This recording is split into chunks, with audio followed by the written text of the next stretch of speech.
Hi there, welcome back. This is just a quick video to address an issue which was raised by one of the viewers of my last series, and he made a comment which I thought was quite interesting, and that was that he said he'd used this concept of, which is not new obviously, of putting a Bluetooth module inside a tube radio and connecting that to the pickup input. But he'd noticed that, especially on medium wave and long wave, he heard noises. Now, I haven't noticed myself, but that's pretty normal because my space here is pretty noisy anyway, regardless of whether there's a Bluetooth module playing around or not. There's so much RF noise and all sorts of funny stuff going on that sometimes you just can't discern where it comes from. But he actually said that he tested it and found that it was coming stronger when the Bluetooth module was on. And obviously the way I've wired it, I've wired my Bluetooth modules to one of the 6.3 volt points. Normally it's the dial lamp, which is very convenient. And as soon as you switch on any of the channels, in fact, as soon as you activate the radio, the Bluetooth is powered. And therefore it's working whether you're selecting pickup or not. So that means that when you're listening to any of the AM bands or to FM, that Bluetooth module is playing around in there. Now, obviously, one would like the Bluetooth module to come on only when you've got pickup selected. Now that makes sense because the only circuits that are operational then are the audio amplifier stages, which deal with, well, normally higher voltages, higher levels of signals. However, how do you connect this only when pickup input is selected? Now he observed that when you select pickup on a lot of these German radios, the B+ disappears from the Magic Eye tube. And it makes sense. If you're listening to pickup, you don't need the Magic Eye, which means that when any of the radio channels is activated, you have the Magic Eye. So his idea was, why not run a relay powered by the B+ going to the Magic Eye, which is actually quite a convenient spot to get it from, and run the relay so that when radio is on, the Magic Eye has B+, therefore the relay is activated. And if you have a relay that's got normally closed contacts, it means that when the relay is activated, those contacts are open. Open meaning switched off, like a switch that's switched off. Now, if you use that switch to power or to switch on and off the 6.3 volt supply that you need for your Bluetooth module, you've got a perfect condition. So when you select the pickup, the B+ disappears from the Magic Eye, the relay deactivates, and because it's a normally closed relay, the relay switch closes, meaning the 6.3 volts goes through that switch and powers your Bluetooth module.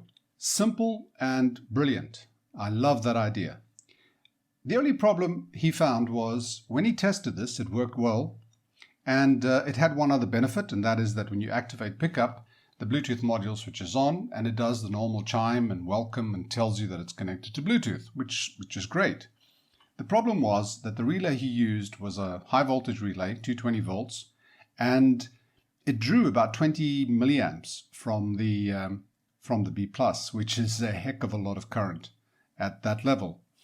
The entire B2+ on some of these radios goes to under 30 milliamps. So by drawing another 20 milliamps, you're doing two things.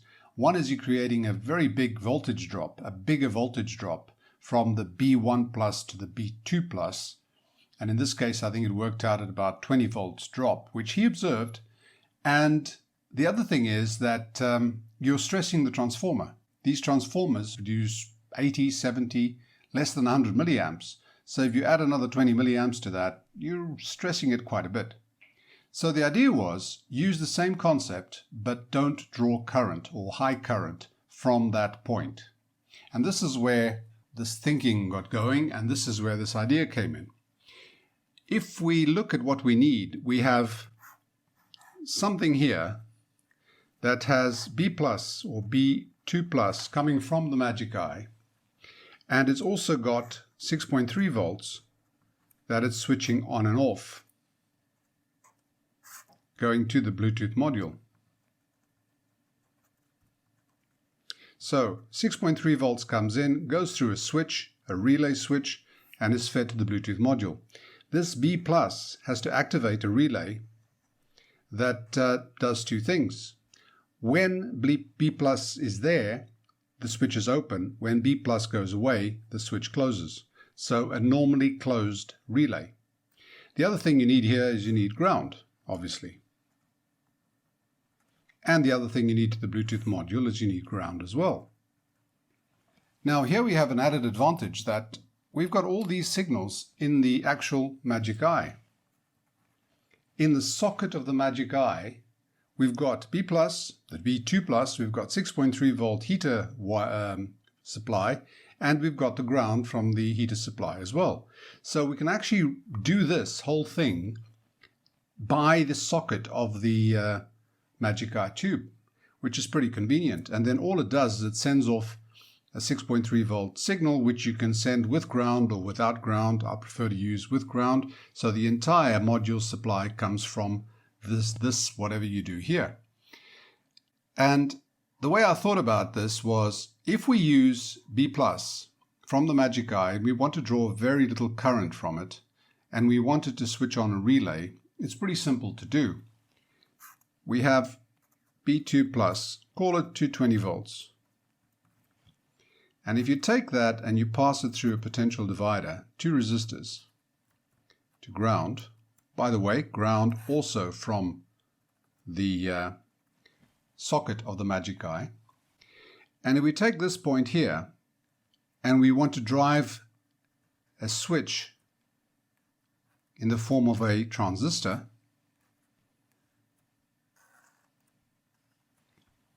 this would work, because then what you do, you have the relay here. Now, you're not going to switch on the 220 anymore, the B2 plus, because you don't want to draw current from that. You want small current through here, big current through there. Now, where do you get big current? Well, the best way to get big current is actually from the 6.3 volt heaters, volts AC heater, on the tube socket as well. And what you really want is you want rectified, you want DC, because this relay, in this case, I'm using a DC one. So you can do this. You can use a simple half-wave rectifier. It's just a diode. And what you have here, if you've got 6.3 volts, you've got about 8 volts or 9 volts here, DC. And then this thing goes to here. Now, 6.3 volt AC, the heater windings can actually support or provide quite a bit of current. I mean, the current you need here, and I've worked this out on the relay that I'm looking at, is when it's on, it's about 10 milliamps. But let's call it maximum 20 milliamps.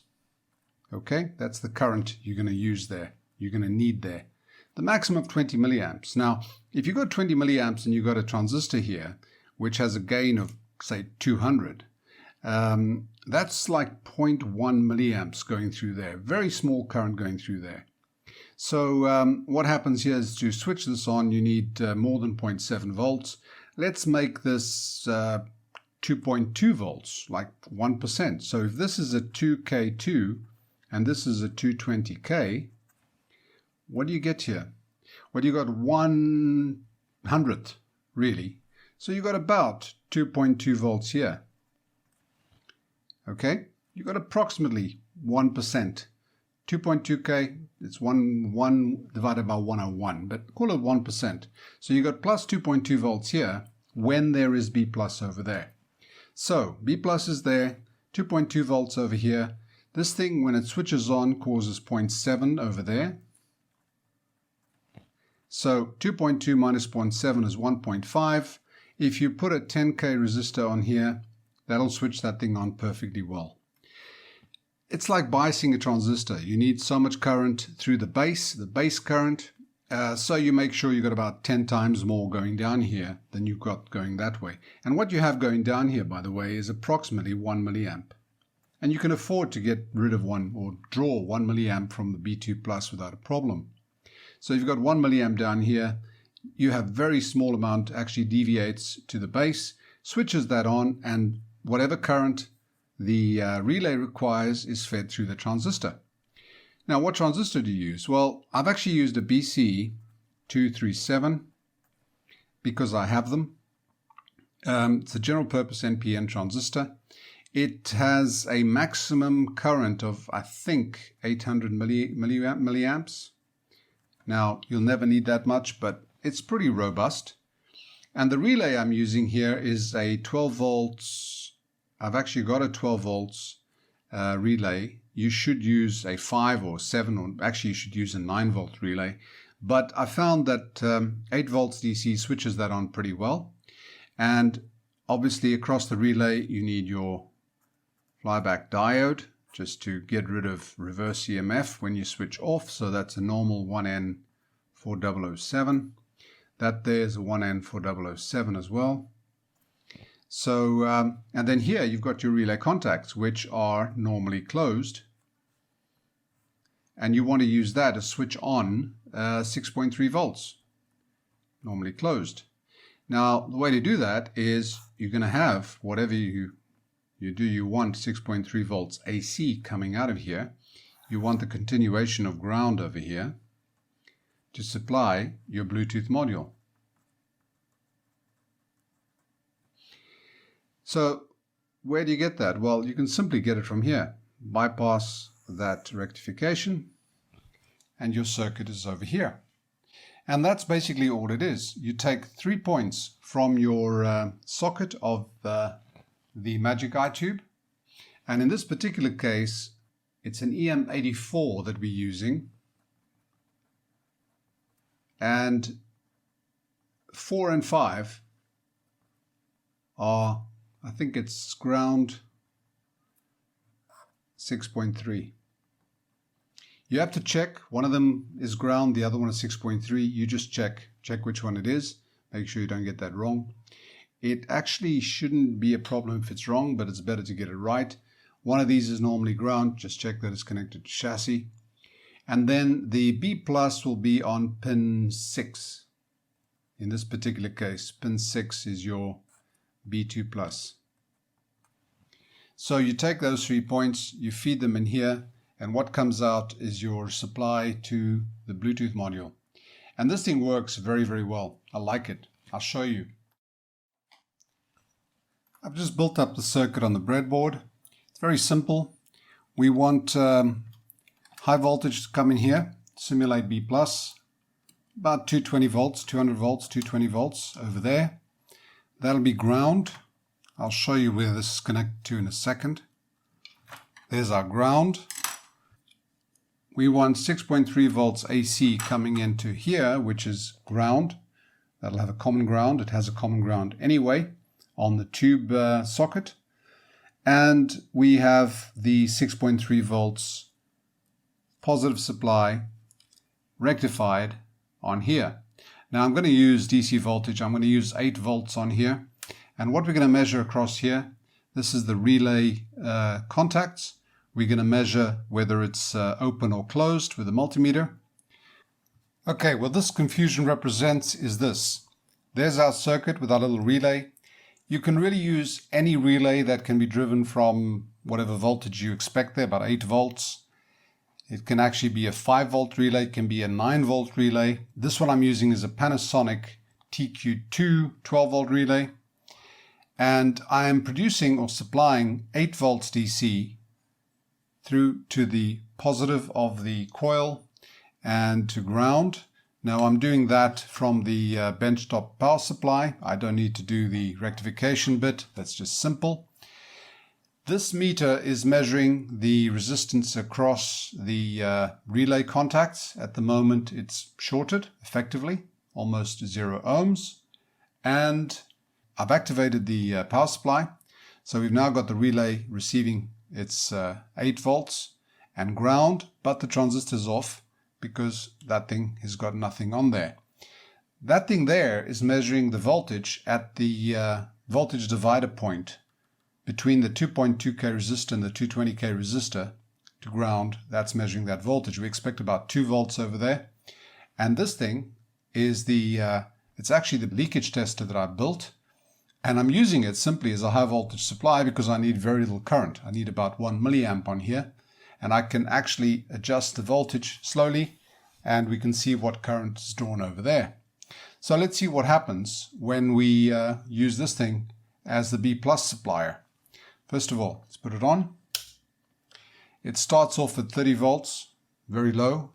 If you've seen the project, you'll know that that's how it works. I'm going to ramp it up. I'm at 100 volts over there.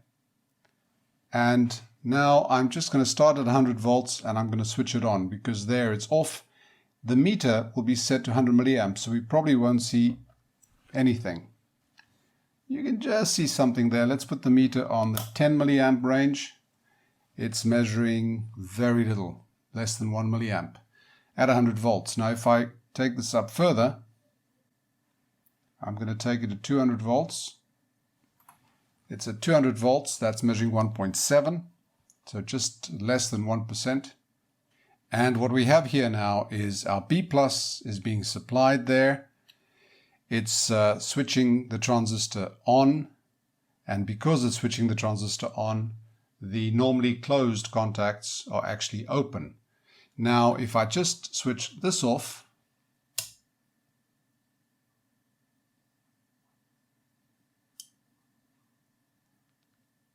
the normally closed contacts close. Now the reason that's taking a bit of time is that this has actually got almost no load. When I switch it off, the voltage doesn't drop immediately, so it stays on for a few seconds. Now if I put it on again, the relay opens, I put it off, it's coming down, down, down, down, boom. The transistor switches off and the relay activates because it goes to the off state. And there's our switch. In this condition, you would have everything off. In other words, this is the state when your radio is completely off, or when you activate pickup, because it removes the B plus from that end of that tube. And this works. This works. I like it, and I might well apply this in my next Bluetooth installation into a tube radio, because I like the concept. And I want to thank Rodney. Thank you very much for the idea, and thanks for allowing me to mention it and do this video as a result of the idea that you raised. I think it's a lot cleaner. It's a much cleaner solution. The fact that you're not running a Bluetooth module inside a radio on all the time, generating noise when you don't need it. So I like this concept. The one possibility would be to incorporate this circuit into the actual boards that I built, but I'm not going to do that. The boards that I built require 0 volt and 6.3 volts, and this is what this thing is going to produce. So I might, when I apply this, I might just use a little board, a separate little board, and do a very DIY version of it, and actually leave this whole section near the Magic Eye tube. Just next to the Magic Eye tube, probably. I can use just point-to-point wiring, or even various solutions you can apply. But that's the concept. There is one other idea, and that is that you can actually fit a switch inside the piano key of the pickup, which is a strange idea. But let's look at how that can be done. If you can fit one of these micro switches so that when you activate, when you push the pickup piano key, it pushes that down, you've got the same thing. And all you need to do is you can actually have, instead of it supplying the 6.3 volts, you can actually have it supplying or making the contact to ground. So in other words, this can switch the ground supply to your Bluetooth module. This could be connected to the chassis, which is ground, and you get a wire from here going off to the ground supply of the Bluetooth module, so that when you activate this, that is shorted, that is made, and you've got ground. If you can fit this somewhere, probably with hot glue or something like that, anywhere where your activation of the key would push this in. Now that could be an interesting experiment as well, but it is a little bit more intrusive. You have to fit this somewhere. I'm not sure that's such a good idea, but I'm probably going to try that as well. Why not? So, yeah, that's the concept. And I want to thank Rodney Warren once again for the idea. And maybe if you experiment with this and it works, let me know. I'll certainly be doing it the next time round. Thanks for watching. Bye for now.